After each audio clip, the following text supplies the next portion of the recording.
Hey everybody, welcome to the show. Around the nation right here, QOT Nation, Jeff Waldorf here with you. Got a big show ahead for you guys. We're going to have some fun first. We'll go into, of course, the breaking news about Michael Cohen, a couple of Trump things, of course, you know, the usual stuff. But then we've got some really, really important stories here on, for example, Republican lawmaker looking to cut Social Security and Medicare. Of course, we told you they were going to do it. And they were going to do it. Then, of course, the truth about the bipartisan bank deregulation bill, also known as the Crapo bill. We've got that in Republicans' own words. This is something that was, that corporate Democrats also worked together on. And we've got the details from that from The Intercept. It's a fantastic story there. And then, of course, why you have patients paying more in copays than the drug itself. This is an amazing story, and of course illustrates why our healthcare system is absolutely broken, why we need to go for a Medicare for all system. So that's an amazing story. We're going to save that for last. But first, we'll start out with some fun after the breaking news. And we'll start with the fun, go to the ridiculous, and then to the absolutely serious and infuriating. So don't miss it. It's going to be a big show today. Very interesting Tuesday show, by the way. We were not here yesterday, of course, unfortunately due to meetings. We will not be here tomorrow as well, due to another visit by the exterminator. And then finally, we should be able to get back to a regular schedule the end of the week and next week. So thank goodness, getting back into a normal sort of schedule again. But anyway, let's get into the stories. Actually, before we do so, if you haven't already, please give us a like and a share, or at least a share. Help share out the stream. Not only that, but tomorrow. Oh, damn, not tomorrow. But I want to get to sometime soon, very soon. I definitely want to get into talking about the Trump changes to the Clean Power Plan as well. So that's, of course, disastrous. And I want to cover that in depth. Maybe I'll do it on Thursday, maybe even beforehand if possible. I will look into doing that. But that's another important story. So it's a big news day. And obviously not enough time for everything. But anyway, if you have any suggestions, if you have any comments, or anything like that, use the super chat. I will read them during the show, after breaks, etc. So of course, you do so, you help out the show. Okay. Anyway, let's move on. Let's get into the first story. Okay. So it appears we have a little bit of breaking news. President Trump's former personal attorney, Michael Cohen, has reached a plea deal with federal prosecutors in New York. Now, this is not the same as the Mueller investigators, although the terms of the plea deal also mean that he could share information with Mueller. Of course, that's the big context here. Now, let me give you some details. Now, the deal, according to Axios, reportedly encompasses campaign finance violations, bank fraud, and tax evasion. Cohen was also under investigation for possible violations of campaign finance law. Regarding payments, he facilitated to multiple women who claimed to have had extramarital affairs with Donald Trump. So this is your Stormy Daniels, your Kara McDougal, all that stuff, and of course, lying about it, and all that. Now, he's also under investigation for more than $20 million, and this is the relevant part, $20 million of bank and tax fraud after allegedly misrepresenting the value of his assets and trying to obtain loans for the family taxi business. So that right there, financial crimes. So there's something interesting here in this country, a little bit of commentary on this. We don't punish white-collar criminals the way that we should. In fact, in a lot of cases, we don't punish white-collar criminals at all. People that do tax evasion, people that do this kind of stuff, tax fraud, bank fraud, etc. The only time that it seems like our justice system goes after people, white-collar criminals like this, is when they rip off rich people. So that is the number one rule. You can rip off poor people every day, right? You can pull a Wells Fargo, and you can screw people over, right? You can steal from poor people. That's fine, but you start stealing from the rich. Oh no, here we go. Now Cohen is a little different because there is a good chance that if he was not related to the president, in which, look, the media hates, let's be fair about that, right? Media hates, the establishment hates Trump, except for Republicans who love tax cuts and all that. They love Trump. At least they love what Trump has done for them as a vehicle to get tax cuts and deregulation. But really, most of Washington hates Trump. And so they're more likely to go after people who are related or in Trump's orbit that happen to have done wrongdoing. So, of course, you should go after people who do wrongdoing. Of course. You should go after people who do bank fraud. You should go after people who do tax fraud. You should go after people misrepresenting their assets for doing campaign finance violations. We should do that already. But we don't normally as a country because rich people tend to run the country. And again, the thing that I'm trying to point out here is that the only reason that people are going after Paul Manafort and Michael Cohen for doing these financial crimes is because this is related to Trump. So let's be honest about that. Let's be honest about that context. Nonetheless, I think it's great that we're actually doing something about it, even if the motivations are, go after Trump. Yeah, okay, let's go after wrongdoing of all sort. It doesn't matter what party, doesn't matter what politician, doesn't matter what administration. And I doubt they're going to learn this lesson afterwards, because if another establishment politician gets into office, whether it be Republican or Democrat, you're going to have the same thing. But anyway, nonetheless, I'm happy to see that there are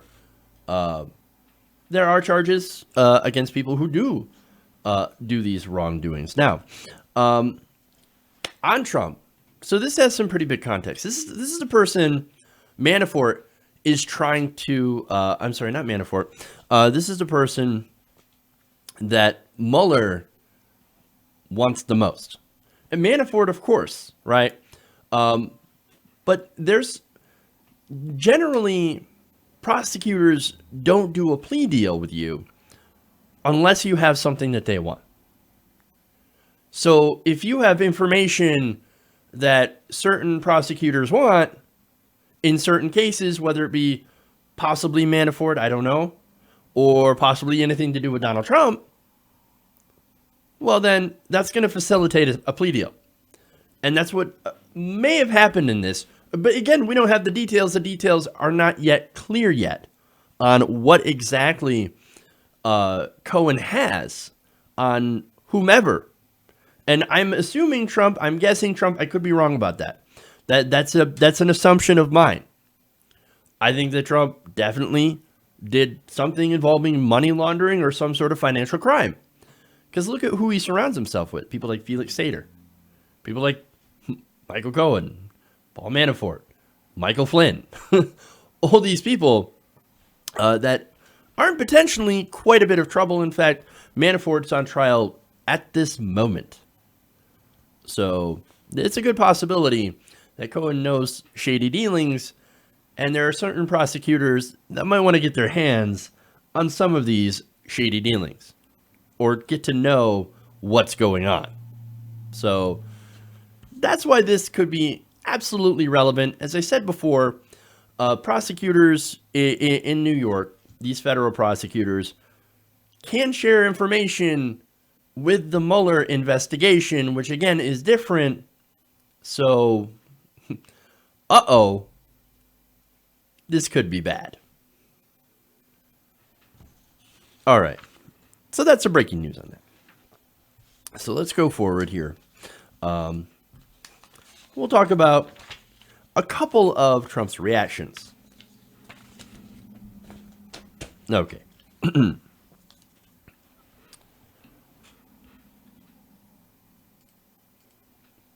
Nope, that's not it.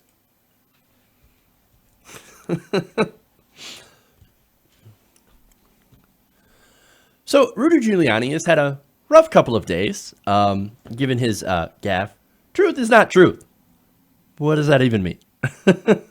So, yeah, rough couple of days. And apparently, according to a report from Gabriel Sherman over at Vanity Fair, Giuliani's weekend did not get any better after that. In fact, it actually got worse. Now, according to Sherman's sources, Donald Trump blames Rudy Giuliani for a couple of things. For one, actually not becoming the Attorney General. Well, now that's interesting and actually very relevant, as Donald Trump has been attacking his own Attorney General for quite some time. Now, why is he been attacking Jeff Sessions? Oh, right. It's because Jeff Sessions recused himself from the Mueller investigation.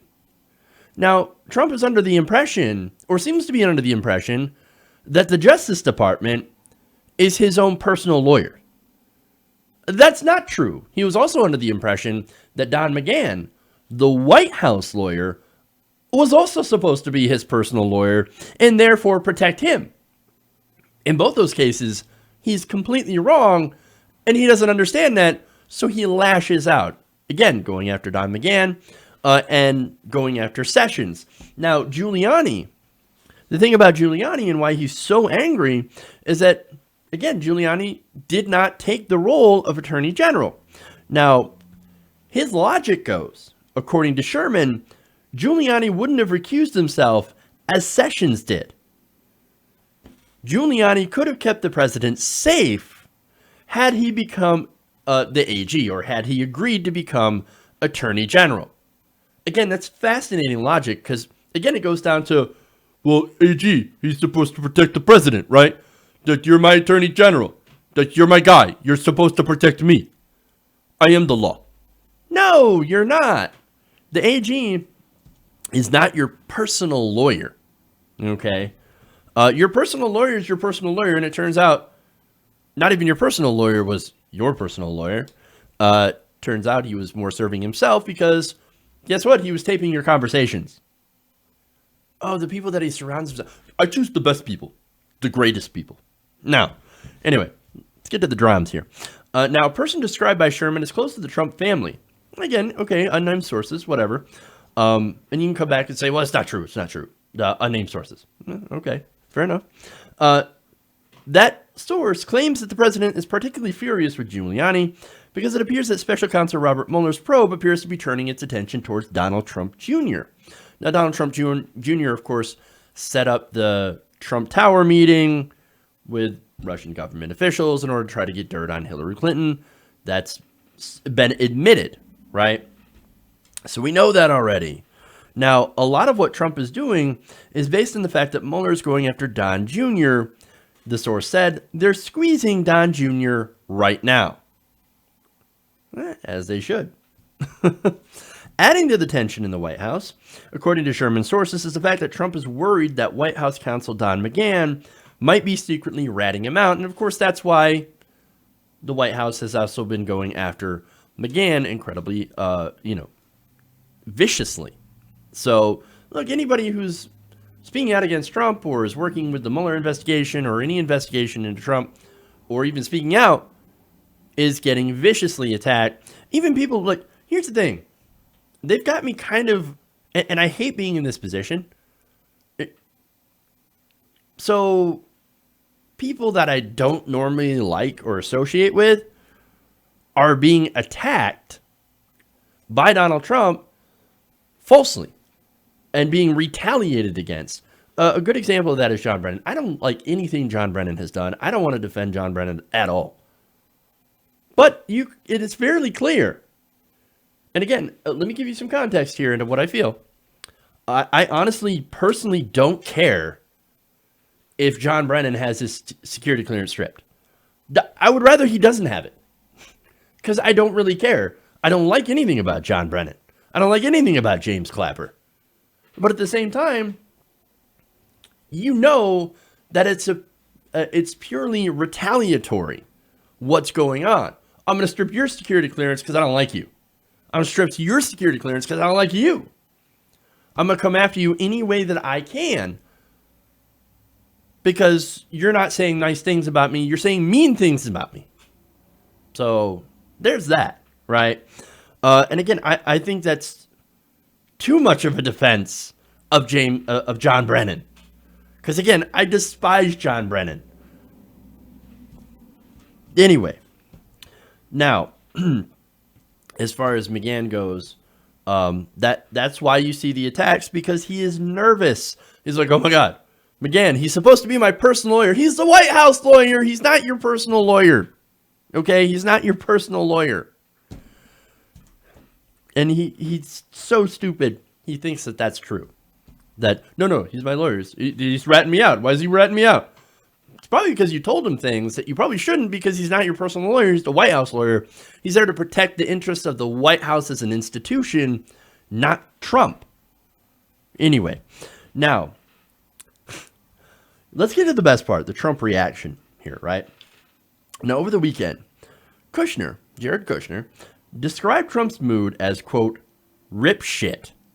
According to one of the advisors, Sherman writes, total meltdown was how another advisor put it. A Republican close to the White House also said he's extremely frustrated, meaning Trump. Oops. So, yeah, he's not happy about Giuliani. He's not happy about the Mueller investigation. He's not happy about anything related to this. And of course, that does not bode well. Today, we also had the news that Michael Cohen just made a plea deal with federal prosecutors. That's true, not related to anything in the Russia investigation or the Mueller investigation. However, that doesn't preclude him from speaking to investigators, and he certainly has the ability to do so. But the point is, you don't do a plea deal unless you have something that they want. And so, rip shit would be the appropriate mood for somebody like Trump to be in. Because he is in a lot of, allegedly, possibly in a lot of trouble in a lot of different ways. And look, I'm hearing people say he's not going to make it to 2020, resign or something like that. It is definitely possible, and it's looking more possible. As I said, the longer the investigation goes, the more agitated Trump gets. And if you're an innocent person, that's not necessarily a good sign. Tick tock, tick tock. We'll see. Okay. Now to the absurd. He may be rip shit in private, but in public, he's insane. And for that, we go to this. So President Trump does not like the Mueller investigation. Of course. He's talked incessantly about ending the investigation, called it a witch hunt. It's led by 12 angry Democrats, which is absurd. Every one of them, Rod Rosenstein, Robert Mueller, and the investigators, are actually registered lifelong Republicans. These are people that I normally, under most normal circumstances, I don't agree with on policy, right? I don't agree with anything. And look, some of them, even Mueller, have worked on things like Iraq. So I'm not in favor of these guys. But to call them angry Democrats is ridiculous and absolutely absurd, right? But, of course, that's Trump. And in an earlier report from Gabriel Sherman over at Vanity Fair said over the weekend he was not only chewing out Giuliani, but also just in a rip shit mood. Great. Now, that's privately. Here's what he's doing publicly. On Monday, instead of talking about how he could end this investigation, he instead talked about taking it over. Oh, this is fun. Now, according to Reuters' Jeff Mason, he tweets out, exclusive, real Donald Trump tells Reuters that he has chosen not to be involved in the Mueller probe, but is totally allowed if he wants to. Wait a minute. Involved how? Quote, I've decided to stay out. Now, I don't have to stay out. As you know, I can go in and I could do whatever. I could run it if I want. I could run the Mueller investigation into myself, into my own campaign. I can take over the investigation. I can be my own special prosecutor looking into myself. That doesn't make any sense. He's like, no, I can totally do it. I choose not to do it because I'm totally not bothered by this investigation, even though I'm totally in a rip shit mood. Which I love saying that. But I'm not going to do it. No, I'm going to let Mueller keep doing it, even though he's one of the 12 angry Democrats. Wow. I'm pretty sure you can't actually, maybe I need to go and check and see what kind of presidential power that he does. If he could go in and investigate himself. He could definitely fire Rosenstein. He could fire Mueller. He could fire the special investigators. He could fire the AG. He's got a lot of power.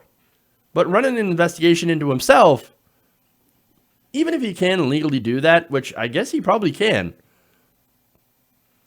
how would that look? I'm just saying. Wow. Look, that would be like police officers, right? Who are dirty, who are corrupt, and we've certainly seen our fair share of those, launching an investigation into themselves and being like, yeah, you know what? We had these complaints that we were doing things that were unethical, that we're doing things that were wrong. We decided to look into ourselves. And guess what? We're not guilty. Hey, turns out we exonerate ourselves. Wow. So, yeah, he wants to run the investigation into himself. A Mueller investigation. I don't like it. You know what? I can do a better job than Mueller. I can actually find all the corruption. I can find the crimes. Shit. I mean, no collusion. You're all fired. That could happen. Holy shit. Look, he could totally end the investigation today. The only thing is that people, his lawyers and everything are like, no, don't do it because it would look terrible. So, look, he's hitting the panic button. That's what he's doing. These incessant, nonsensical tweets, nonsensical actions, and look, it's absolutely ridiculous. Okay. I think that's all we're going to do on that one. So let's do some corruption. Actually, let's go into, let's see. Social Security, Medicare, go.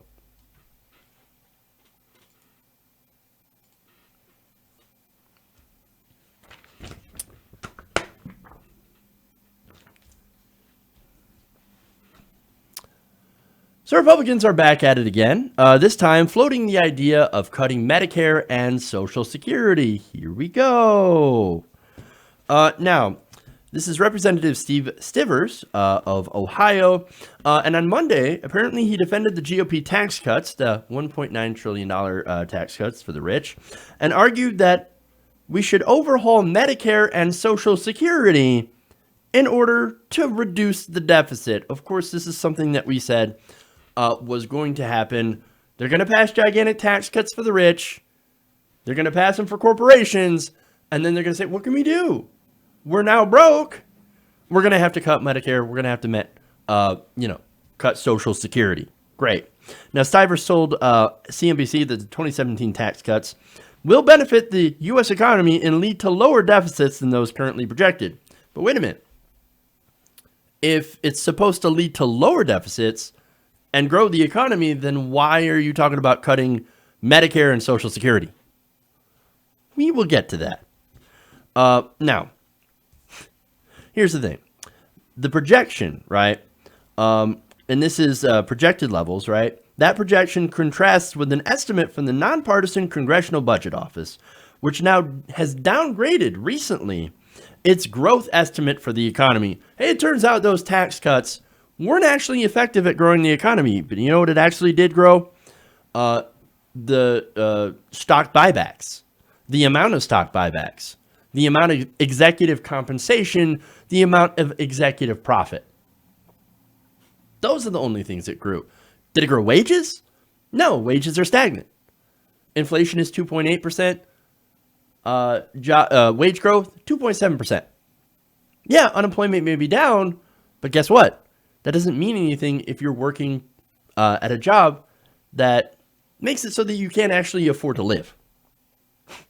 So, anyway, now, not only that, but the White House's Office of Management and Budget said in July that federal deficits will surpass $1 trillion next year, and with budget watchdogs saying the 2017 tax cuts are playing a big role in that increase. Not only that, but you also have increased military spending and subsidies going to farmers, for example, or I should say to cover for Donald Trump's tariffs. So, look, here's the thing, right? Haven't we already done this before? Didn't we learn our lesson from the George W. Bush tax cuts? Didn't we learn our lesson from the Ronald Reagan tax cuts? I'm talking the American people, the elites, the people in charge. They already knew this.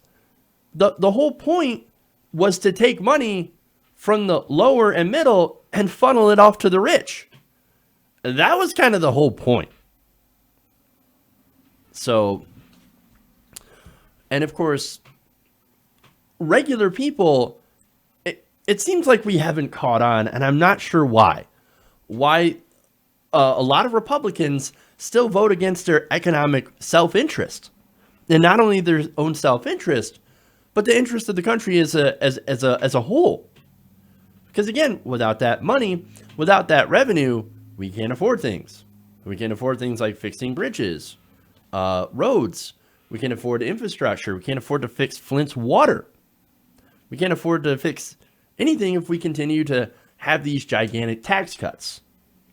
That's the problem here. Now, look, the Bush tax cuts, for example, turned a projected surplus into a massive deficit along with 2 wars in Iraq and Afghanistan. And we've been running deficits ever since, despite Obama lowering that deficit to around $400 billion. So here's the thing about that. Now, President Obama got a lot of heat because he continued tax cuts. He continued a lot of Bush's tax cuts. I gave him a lot of shit for that. And unfortunately, a lot of corporate media did not. They did not talk about that. That, of course, made it so that we still had some of those large deficits, in which Republicans, of course, would say, well, we got to do something to slow the spending. I know, we got to cut Medicare and Social Security. Not like President Obama nearly cut Social Security. That's something that doesn't get talked about a lot. We talked about the grand bargain. This supposed grand bargain would have changed Social Security into a chain CPI. That would have been an effective cut in Social Security benefits. Do you know why Obama stopped talking about that? Bernie Sanders, progressives, who said, hey, you know what? Maybe you shouldn't cut Social Security. Maybe instead of doing that, we should stop, the wars in the Middle East. Maybe we should stop giving more tax cuts to the rich. Maybe we should actually, instead of cutting Social Security, expand Social Security. But that's not the direction that the current Republican administration wants to go into. And I'm not saying that the Democrats, of course, are completely innocent in this. There's a lot of Democrats that also support tax cuts. It's just for their specific businesses that they support and deregulation. But we'll get to that in another segment. Now, here's Stivers saying, quote, I do think we need to deal with some of our spending. We've got to try to figure out how to spend less. Well, I just told you how we can spend less. Maybe we could cut the Pentagon budget in half, end these wars, or maybe stop doing corporate welfare and maybe roll back some of those tax cuts for the rich. Oh, who am I kidding? Look at who I'm talking about. He went to say on to say that he agrees with the assessment by Speaker Paul Ryan that the biggest spending issues pertain to Medicare and Social Security. By the way, I have to remind you, Social Security doesn't add a dime to the deficit. It's paid for. So it's already funded for the next 30 years. And if we were to lift the payroll tax, or if we were to lift the tax cap on that, then it would be funded into perpetuity. It doesn't add a dime to the deficit. Now, he continues, we have to bend the cost curve on healthcare, adding that he was open to a variety of solutions, but approved a Ryan proposal to alter Medicare so that the recipients receive vouchers to spend on whatever health insurance plan they choose. Because that's what everybody wants to do. Oh, no, everybody, people that are on Medicare, we want them to have vouchers, right? That's what the Republicans are saying. People on Medicare don't want to sit there and shop around for health insurance. They got better things to do.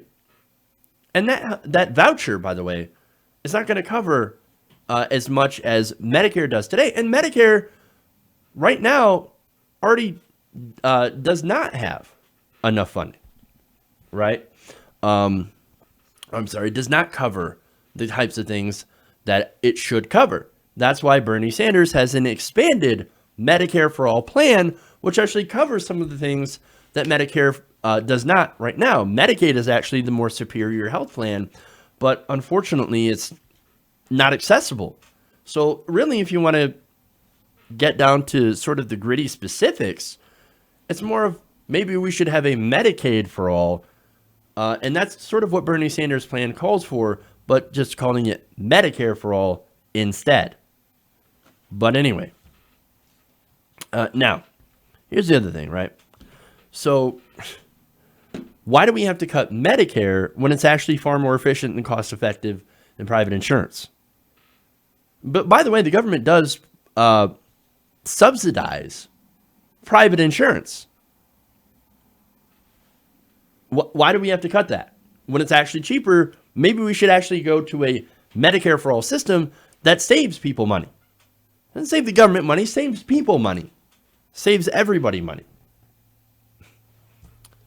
But of course, look, the thing is, the answer to that question, should we cut Medicare and Social Security, is no. That's actually not the problem. The problem is the tax cuts. They've given 83% of the benefit to the wealthiest Americans. Those are the money. Those are the people that need the money the least, right? And what this does, these tax cuts, is it basically robs money that could have been used for roads, bridges, healthcare, and basically the general welfare of the people in the country. If you want to save money, you don't go after those programs. No, you end the wars.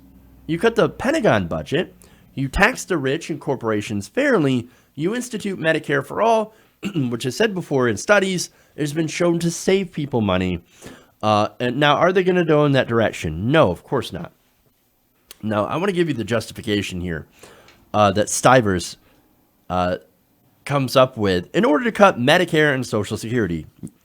Quote, the way I'd like to see us do it is end the benefit cliffs and create ramps where the more people earn, it might cost them a little more for their social subsidy, but they can actually keep their Medicaid expansion, or they can keep their housing, but they can actually have an incentive to take that pay raise and do better and pay more taxes.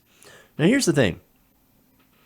Now, when you're talking about people on Medicare and Social Security, people on Medicare and Social Security are more likely to be either retired or disabled. So, meaning that these people either work their entire lives and are now too old to work, or they're disabled, or both. Again, you've got to be 65 to get Social Security, right? Retirement, or you have to be disabled, and you have to go through an entirely enormous process in order to prove that you're disabled, in order to get disability, Social Security, right? So Steve Stivers is saying that those people are being held back by those programs, and they should be working and should have an incentive to do better. But wait a minute. Again, Medicare and Social Security are basically lifelines to people who no longer work. or no longer can work. And look, there are people on Social Security who do work who are only able to work part-time too. It basically, these programs have ensured that millions of seniors and disabled people could have at least some measure of dignity. And right now, Social Security doesn't give a lot of money. It doesn't pay a lot for people to survive. There are people surviving on $700-800 right now a month. And that's it. That's hardly anything. So, how gross are people like Steve Stivers, right? Look, here's what we should do. We should make anyone who wants to cut social programs live on those social programs for a protracted period of time without any other help. Then we'll see if they can survive. Odds are there's a lot of people that would not make it. But lucky for them, that'll never happen because guess what?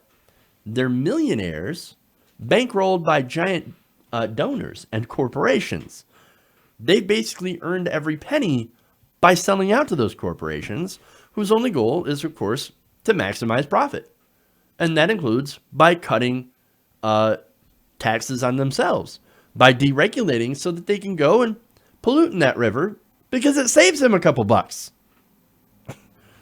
So, and if that means effectively killing old people and the disabled by cutting their lifeline, well, so be it, man. We need to make that extra buck. This is what this is. This is an issue of life and death. You think an 80-year-old is going to have an easy time finding a job and having the incentive to take that promotion to get out of poverty? No, man. That's the reality of the situation of millions of Americans. I think instead of cutting Social Security and Medicare to feed tax cuts for the rich, we need to do the opposite. Who's with me? Okay. Here's what we're going to do. We're going to take a quick break. We'll come back with the truth about the Crapo bill. You'll love that. And then finally, another way that our healthcare system is absolutely broken. You're not going to want to miss that. It's a fantastic story. Stay right here. We'll be right back. Also, remember, if you want to contact the show and help us out, use the YouTube Super Chat function to help us out. All right. We'll be back in a minute. Round the Nation.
Everybody, welcome back to the show. Around the Nation right here, TWT Nation. Jeff Waldorf here with you. So if you haven't already, please give us a like and a share, or at least a share, and a dislike if you hate what's going on. That's fine. It works out well for me. Either way, we've got some more stories here, so let's jump into it since we don't have any super chats. Let's get into deregulation. That should be fun.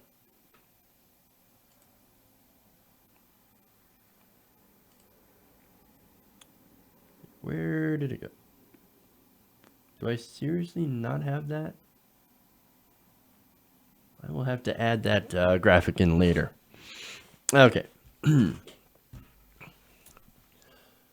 So a lot of progressives, like me, were quite frustrated when corporate Democrats decided to side with the Republicans in order to deregulate the banks. Now, of course, the criticism here is it's going to help the big banks. It's going to help the big banks if you roll back these certain regulations, and I'll explain what they are in a minute, but what happened? They passed a bill, and of course, it helped the big banks. Turns out, wow, that's weird how that works out. It turns out we were right. But that's the thing. It helped the banks because that was the entire point of the banks. Now, of course, when it was being debated, this is the Crapo bill, Crapo bill, whatever you want to call it. I think it's a Crapo bill. Corporate Democrats said, no. What this is going to help the small banks. We're not trying to help the big banks. We're trying to help the small community banks and credit unions. That's exactly who we're going to help. Now, one of those Democrats is Sean Patrick Maloney. And he's a House Democrat who's from New York, who's running for both re-election. And as Attorney General of New York, this is supposed to be the Sheriff of Wall Street position. Fascinating. Now, he voted yes on deregulating the banks. I thought if you're supposed to be Sheriff of Wall Street, you're supposed to be tough in the banks. Well, it turns out Mr. Maloney, not so tough in the banks. But of course, he tries to rectify that by saying, no, I didn't pass it. I passed it because I didn't want to hurt the little banks. I don't want to hurt the little banks. He says, if you look at the African American Credit Union Association and the African American small bankers, those are the guys who benefit from the easing of some of these restrictions. So we got to protect the small guys, the medium guys. I mean, look, this doesn't help the big banks at all. In fact, it doesn't help them at all. Okay, well, let's see if that's true, right?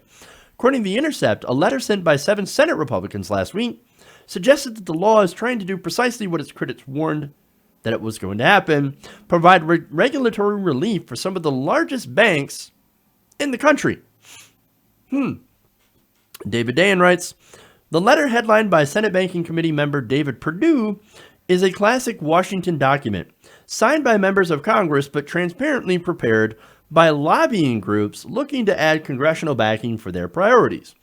While the bill's author, Senate Banking Committee Chair Mike Crapo, isn't on the letter, that's likely because it would be messy to have the senator promise Democrats in negotiations that big banks wouldn't benefit from the legislation turn around and assist the lobbying efforts of those very same institutions. So I love how they point that out, right? That's probably one of the most important pieces of this story. It turns out that just like so many bills and pieces of legislation and letters on behalf of industry by politicians are actually written by the industry and the lobbyists. Weird. Funny how that works out. It looks like the corruption is in your face. That's what it is. Dan continues. The shadow authors of the letter represent banks holding between $100 billion and $250 billion in U.S. assets. Now, it turns out that 25 of the 38 largest U.S. banks, a gigantic majority, fall into this category. They have become known on Capitol Hill as stadium banks because they're not quite big enough to be called a mega bank, but big enough to buy the naming rights to a stadium. So that is quite clearly a literal definition of a stadium bank. I can go and buy this Fifth Third Stadium. Great example of that. Now, the stadium banks, and again, I've seen that stadium. That stadium exists. Bank of America Stadium. I don't know if that actually exists. Probably does somewhere. But the stadium banks, which include U.S. subsidiaries of foreign-run banks, want to make sure the Federal Reserve wipes out all enhanced regulatory standards established in Dodd-Frank for firms of their size. The bank deregulation law allowed for such a circumstance, with Senate 17 Democratic caucus members and 33 House Democrats signing on. Now Senate Republicans want to encourage the Fed to finish what Congress started. So I mentioned 17 Senate Democrats. You have people like Joe Manchin signing on to that, but also people like Tom Carper and Sean Patrick Maloney. Now, Sean Patrick Maloney and Tom Carper are running for re-election. Now, Manchin also running for re-election, but he's not going to have the type of pushback that Tom Carper or Maloney is going to have for working with Republicans to deregulate the banks. Turns out, deregulating the banks is actually really unpopular. I know. Weird. Helping Wall Street. Pretty unpopular. Again, weird. So now, Carper, for example, has already faced questions this election season about why he supported dismantling Wall Street protections and has cited his support of community banks as his motivation. Carper told The Intercept while the Senate was deliberating on that bill, among the people that have pushed hardest for me to support the legislation are, believe it or not, credit unions and community banks. But that is not the reality. This legislation is actually in favor of these stadium banks, these enormous banks. In fact, under the Crapo bill, the threshold for enhanced regulatory standards was lifted immediately for banks between $50 billion and $100 billion in assets. Yes, that is, of course, considered smaller banks, and within 18 months for banks up to $250 billion. These enhanced regulations included extra capital and liquidity requirements, stress tests, and souped-up risk management. Most experts saw this as the part of the legislation that would have the most impact. So these stress tests and things like that, turns out these banks didn't like that. They didn't like having these liquidity requirements, because what they wanted to do is that, like any corporation, they want to maximize profit. So they, of course, will make risky, ventures, risky loans, and things like that, financial speculation. And if they lose on that, well, they could go under. If they go under, you could have another chain of banks going under, because they all seem to be interested in doing the same thing, maximizing profit. Now, the Crapo bill, however, did provide a safety valve, giving discretion to the Federal Reserve to reapply certain enhanced standards to banks between $100 billion and $250 billion if they found them to create systemic risk. Oh, see, not going to happen again. That situation that you just said, Jeff, that's not going to happen because we got a safety valve in here. Under the discretion of the Federal Reserve. It's fine. See, we can lose the rest of those regulations. In fact, Randall Quarles, the Fed's vice chair for financial supervision, addressed this back in July at a conference of the American Bankers Association. He said, Dan writes, while Quarles stated the capital and liquidity requirements should remain for these firms, those requirements should be less stringent, along with less frequent stress tests and no living wills requirement for mapping out how to unwind the firms if they get into trouble. Quarles added that even less complex and interconnected firms above the $250 billion threshold could get some requirement eased as the legislation allows. So this is the Fed's vice chair for financial supervision saying, yes, let's do a little bit of deregulation, let's not deregulate it completely, but a little bit of deregulation so that the banks don't have so many stress tests or requirements so they can unleash their capital, right? Now, Dan writes that the speech was broadly in line with the deregulatory bent of removing rules for the largest U.S. banks. Now, is that going to be enough? Is that going to be enough for Republicans and for these lobbyists and for these corporate Democrats? Well, let's get into that. Now, Dan writes that the fact that Quarles didn't immediately endorse removing all enhanced standards panicked bank lobbyists who immediately ran to their allies in Congress to impress their views upon the Fed. Perdue and his 6 Senate Republican co-signers wrote Quarles on August 17th, a couple of days ago, quote, "It is the understanding of my colleagues and me that S-2155, the Crapo bill, shifted the assumption that financial companies with less than $250 billion are not systemically risky. This section also allows the Fed to adequately tailor regulations beyond the $250 billion asset threshold because companies do not suddenly become systemically risky when they cross an arbitrary asset threshold." Basically, what they're saying is, we should just get rid of all the regulations because they're not systemically risky. I mean, you just made an argument for a little bit of deregulation, and we're just saying we're going to use that argument to go for full deregulation. Now, as Dan points out here in the article, that whole idea that these banks under $250 billion are not systemically risky is a contested claim. And he gives an example here. Several financial firms in the $100 billion to $250 billion range were actually critical to the subprime crash, and it turns out were bailed out by the United States government, or I should say, by the taxpayers, you and me. We bailed out those banks. Now, these banks included National City, GMAC, and Countrywide. Going back further, if you adjusted continental Illinois size for inflation when it received a federal bailout in 1984, it would fall into the $100 billion to $250 billion range. So the whole idea that range of money, assets in the bank, $100 to $250 billion, is not systemically risky, could never lead to a crash, is ridiculous, as we have specific examples from the financial crisis in 2008 that shows that they are indeed systemically risky or can bring down an entire crash. It could bring down the economy. Nonetheless, Perdue and his colleagues are not only asking for the elimination of all enhanced regulations below $250 billion, but even for help to those banks that have more than that amount of assets.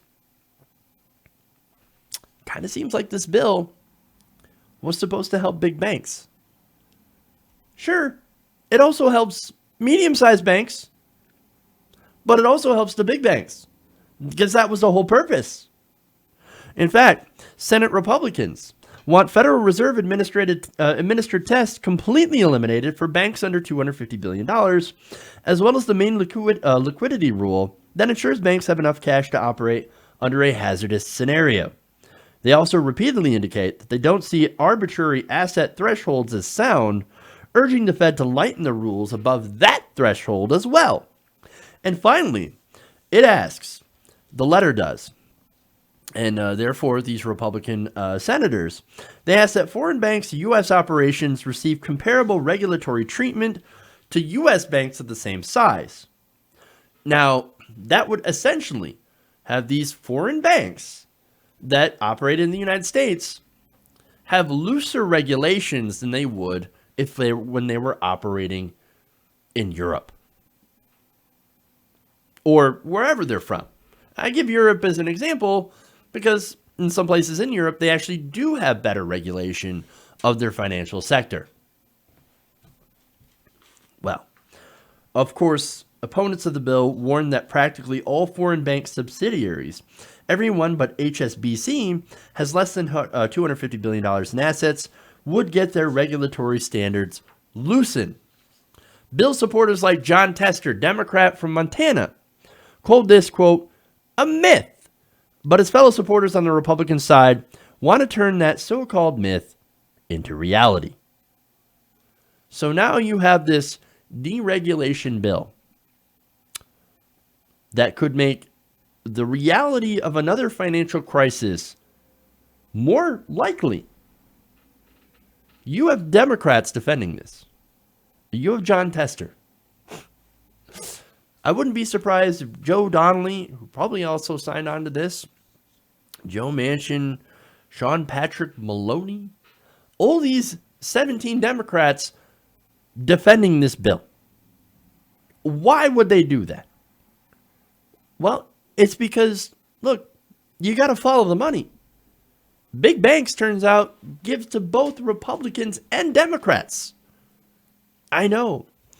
It's funny, Barney Frank, when asked, should we take no big bank money instead of the 20% that we get already? Yes, we should. We should totally not take money from big banks.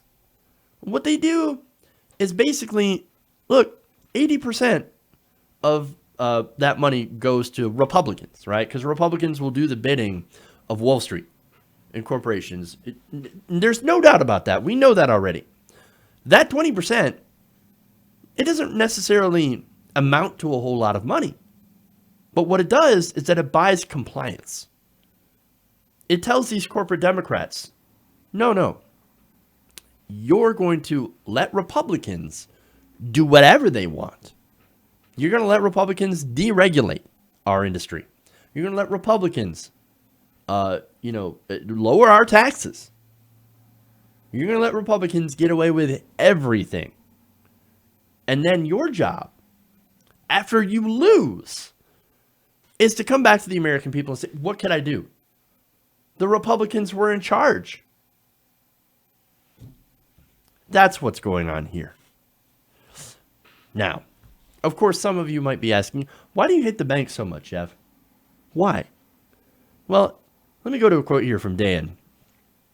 He said, lifting regulatory standards on some of the biggest banks in the world, which happen to have giant rap sheets full of alleged misconduct, like foreign exchange and interest rate manipulation, that's the LIBOR scandal, money laundering, Deutsche Bank, tax evasion, again, Deutsche Bank, transactions with sanctioned countries, for the third time, Deutsche Bank, mortgage fraud, Bank of America, and illegal repossessions from active duty service members would further weaken the claims that the Crapo bill only affected small banks rather than bestowing gifts on undeserving behemoths. So why am I hating on the banks? Because they basically run the place. They get tax cuts, they get deregulation, they pay off our politicians on both sides in order to screw the American people. And look, I don't hate banking as a function. Banks are important. But the problem is that they're not doing what they're supposed to be doing anymore. See, banks have basically turned into profit-making ventures instead of a secure place to store your money or to get fair loans. Now we have predatory loans. Now we have predatory capitalism. I hate that many of them get away with stealing from average Americans with fees and penalties that punish the poor. The one agency that we had, the Consumer Financial Protection Bureau, has decided not to punish some of these banks. Have decided, you know what? No, we're going to let these guys go. Payday lenders, same thing, right? It's the corruption. I hate the corruption, and the corruption is happening in Wall Street. That's why we have to regulate them. That's why we have to break them up. A bank cannot be too big to fail. That should not be a thing. If you're a conservative, if you're an actual conservative, you should believe in, hey, you know what? Competition, free markets, not picking winners and losers. What do you think too big to fail actually means? It means we're picking a winner. Break them up. You got to break them up, or we're going to see another financial disaster. And by all rights, with Donald Trump in charge and the Republicans, it's going to be far worse than what we experienced at the end of the Bush administration and into the Obama administration.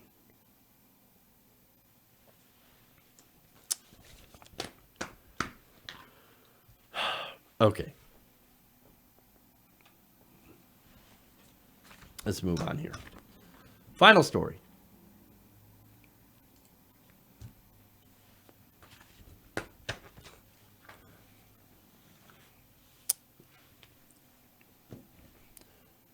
If you have health insurance in America, there's a pretty good chance that you're getting ripped off. No, and I don't mean by rising premiums. I don't mean by massive deductibles. No, there is another way that you're also getting ripped off among the myriad of other ways. Copays. Well, it turns out copays often, or at least sometimes, I know that's a bit of a contradiction. I'll explain that. Actually cost more than the medications themselves. Now, I'm going to go to PBS NewsHour. We actually did a great story about this. And they talked about a couple that ended up paying more for a copay for a medication that was actually more than the drug was worth.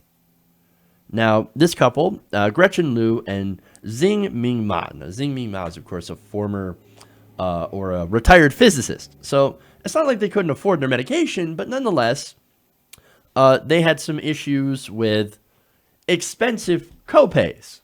Now, let me give you some context here. 2 years ago, Liu, 78 years old, had a transient ischemic attack, which experts sometimes call a mini stroke, while on a trip to China. After she recovered and returned home to San Francisco, her doctor prescribed a generic medication called telmisartan to help manage her blood pressure. Now, Liu and her husband are insured through an Anthem Medicare plan. So that's one of their Medicare supplemental plans, right? Now, the supplemental plan is, of course, through private insurance. Now, Ma ordered the telmisartan through Express Scripts, the company that manages pharmacy benefits for Anthem and also provides a mail order service. Now, how much is the copay for that 90-day supply? $285. That's expensive, man. And in fact, this is supposed to be a generic medicine. So when Ma pointed that out, he's like, wait a minute. He said, quote, I couldn't understand it. It's a generic. But it was a serious situation, so I just got it. Which I think is something that a lot of people would be like, yeah, it's a serious situation. This medication, oof, well, this is expensive, but I don't have a choice.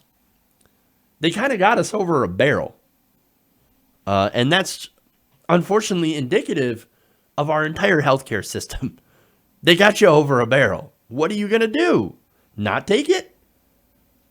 For a lot of people, that's not an option. And of course, unfortunately for a lot of people, they're not able to afford it, so they don't take it, and guess what happens? They die. But anyway, a month later, Ma and his wife were about to leave on another trip, and Ma needed to stock up on her medication. Because 90 days hadn't yet passed, Anthem decided they would not cover it. So during a trip to the local Costco, Ma asked the pharmacist how much it would cost if he got the prescription there and paid it out of pocket. Now that's where the story gets interesting. Turns out that the pharmacist told him that it would cost a total of, drumroll please, $40. Wait a minute. So the prescription using insurance was $285, but just to pay for it out of pocket was a total of $40. It's cheaper without insurance. Weird. Now, Ma said, I was very shocked. I had no idea if I asked to pay cash, they'd give me a different price. Now, I think a lot of people didn't have that, didn't know that was a possibility.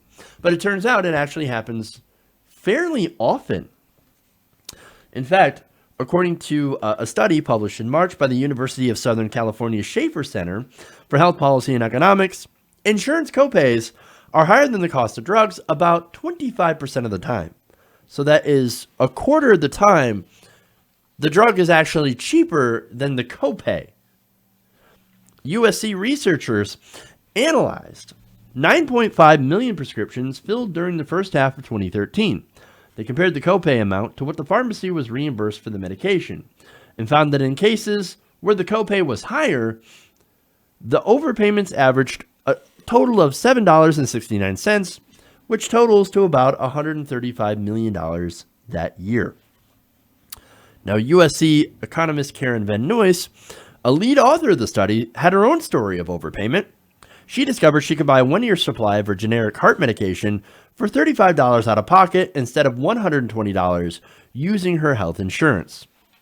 Van Nuys said of her experience, and media reports that she read about the practice spurred her and her colleagues to conduct the study. She also heard industry lobbyists refer to the practice as an outlier. Oh, it's an outlier. It hardly ever happens. In response to that, Van Nuys said, quote, "I wouldn't call 1 in 4 an outlier practice." 1 in 4, 25% of the time. So you could be overpaying your insurance because of your copay for your medication and not even know it. A quarter of the time. What a scam. Now, Jeffrey Joyce, a USC economist who co-authored the study with Van Nuys, says, quote, "You have insurance because your belief is, and this is what makes it so insidious, you're paying the premium, so when you need care, a large fraction of that cost is going to be borne by your insurance company." Which turns out that's not the case. Even with the ACA reforms, you still end up paying money for a lot of your money for things like advertising to your insurance company. Money that does not go to your care. And in fact, he continues, the whole notion that you're paying more for the drug with insurance is just mind-boggling. To think that they're doing this and getting away with it. Well, that's unfortunately our system in a nutshell. In fact, Joyce told PBS NewsHour Weekend that inflated copays could be explained by the role of the pharmaceutical supply chain played by pharmacy benefit managers, or PBMs. So now let's get into the details of why this can happen and who benefits from it. He explained that insurers outsource the management of prescription drug benefits to pharmacy benefit managers, which determine what drugs will be covered by a health insurance plan and what the copay will be. Joyce said, quote, simply, PBMs run the show. So that's your problem here, right? So you have an insurance company that basically outsources who determines what they actually cover. That doesn't make any sense. Now, in the case of Express Scripts, the company manages pharmacy benefits for insurers and also provides a prescription mail delivery service. So they put that little extra cherry on top, at least. But basically, they control what Anthem covers, what pharmacy benefits you actually have, and what tier your drug is going to be in. And of course, the tiering is what determines the price. So if your drug, for example, is on tier 1, it's incredibly expensive. If it's tier 5, then it's not expensive, and it doesn't matter if it's a generic or not. It all has to do with these PBMs.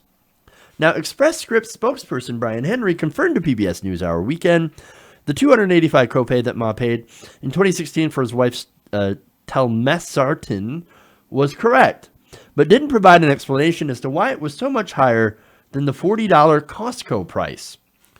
They can't explain it because there is no explanation. Somebody just wanted to make money. That's what it is. Now, Joyce did say on that it's possible another set of behind-the-scenes negotiations between the pharmacy benefit managers and drug makers played a role.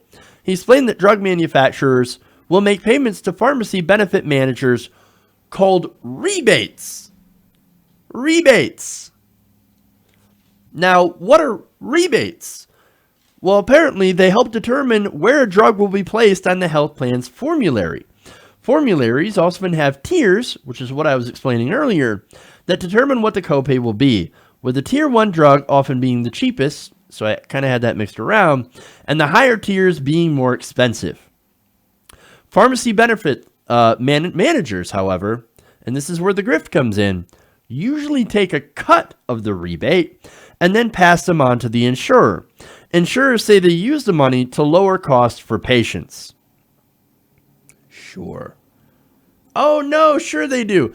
So the drug manufacturer hands a bunch of money to the benefit managers. The benefit managers take some of that money and they give it to the insurer, who promises to make drugs a little bit cheaper for the patient. Now, I don't know if you guys who are watching are on medications, but does that seem cheap to you? Are your medications cheap? Odds are probably not, especially since in Canada, drugs are cheaper. In Europe, drugs are cheaper. In fact, it seems like the drugs here are more expensive than everywhere else. That's weird. So here's the thing. So these PBMs, right? These guys are a middleman. They just take a cut from the rebate. Now, Joy said the rebate to set a big rebate to a pharmacy benefit manager can mean placement on a lower tier with a low copayment, which drives more patients to take that drug. So it's not about choice. It's not about capitalism, right? It's about how much did the drug maker, so say they come up with a new drug and they want more people to use it. It might not be completely tested. It might not be completely safe.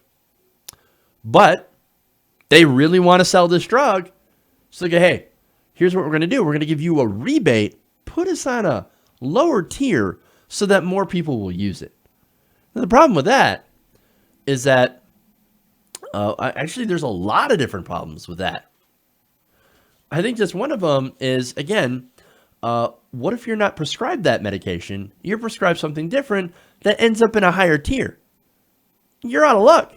You're going to pay even more for that medication. You're going to pay $285 for a 90-day supply. You're going to pay $1,000 for insulin. You're going to pay an outrageous amount because, sorry, we bribed the PBMs to put you on a lower tier. That's what this is, man. That's a scam. Not only that, but Joyce says, quote, it's financially in their benefit that you take the other drug, but that's of little consolation to the person who just goes to the pharmacy for the prescription that their physician gave them. Joyce also said the pharmacy benefit managers also profit when collecting copays that are higher than the cost of the drug. So now they're incentivized to collect higher copays. Ridiculous, man. Look, this is a scam, and it's exactly why a profit motive should not be involved in medicine. And if you're wondering why your insurance is so high and your copays are high, it's because somebody is making money off you. In fact, you have people whose only role is to profit off higher copays. That's it. And look, when a pharmacist collects a copay at the cash register that's higher than the cost of the drugs, and the pharmacy benefit manager takes most of the difference, they actually have a name for that. It's called a clawback. This is so pervasive and so widespread that they've literally named it. And in fact, there's been a lot of companies that have been getting into a lot of trouble for doing this, despite the fact that it's 100% legal. In fact, let me go here to the defense here. I'm not defending, but here's their defense, right? The three largest pharmacy benefit managers, Express Scripts, CVS Caremark, and Optum Prescription, or Optum RX, all told PBS NewsHour Weekend that they do not engage in clawbacks. However, that's not true. That's not true. They're saying, oh, clawbacks? No, we don't do that at all. What are you talking about? Howard Jacobson, however, who's a pharmacist at Rockville Center Pharmacy in Long Island, New York, had specifically showed PBS NewsHour Weekend several examples of clawbacks. In one instance, Jacobson acquired a dose of the generic diabetes metformin for $1.61. So that's how much it cost, right? He said if a patient paid out of pocket, he would sell it for about $4. But in a recent transaction, the pharmacy benefit manager told Jacobson to collect a $10.84 copay from the patient and took back $8.91 in a clawback. So they get the medication for $1.61. They charge $4. Okay, so they're making a little bit of money, right? Now, the benefit manager wants a lot of money and says, you know what? We want you to collect a $10 copay from the patient, and I'm going to go and I'm going to pocket the rest of that money. That's a scam. And every day in America, regular people are getting scammed like this. 1 in 4. 25% of all these medications, these transactions, actually cost less than the copay because of this. Look, man, here, let me give you one last quote here from Mr. Ma there. He says, quote, "You have no choice. You can't bargain. I knew I wasn't going to win." And in the current system, he's absolutely right. There is no way that you can win against this because you're dealing with this, you're playing on their terms. They set up this field. They rigged the system in their benefit in order to make money from you, to take as much money, to get as much money from their shareholders as they can. This is why we need Medicare for all. We got to eliminate the insurance companies. That would get rid of the problem really quick.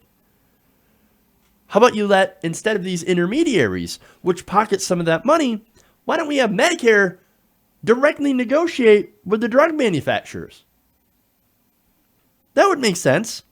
And guess what? Americans would save trillions of dollars.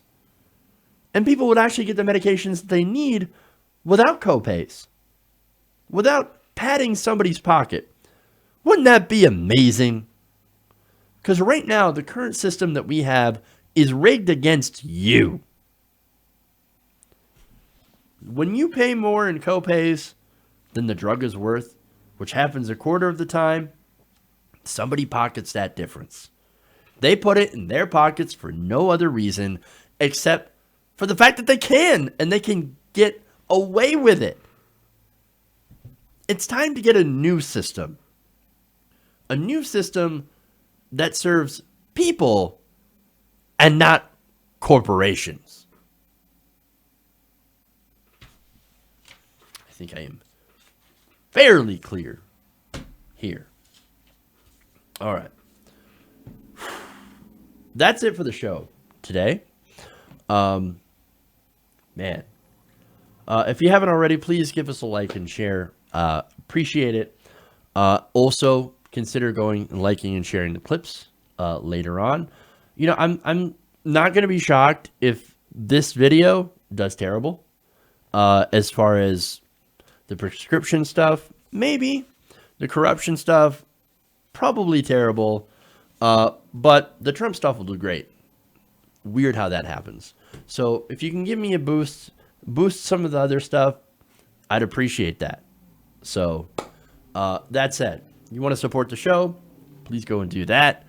Also, we have a Patreon, patreon.com/TYTNation. That helps us operate as well. So yeah, please consider becoming a patron, supporting independent progressive media. All right, guys. Thank you. We will not be here tomorrow. Be back on Thursday. Thank you. Love you guys. And remember, change begins with you. Good night, TYT Nation. We'll see you guys tomorrow. I'm sorry, Thursday.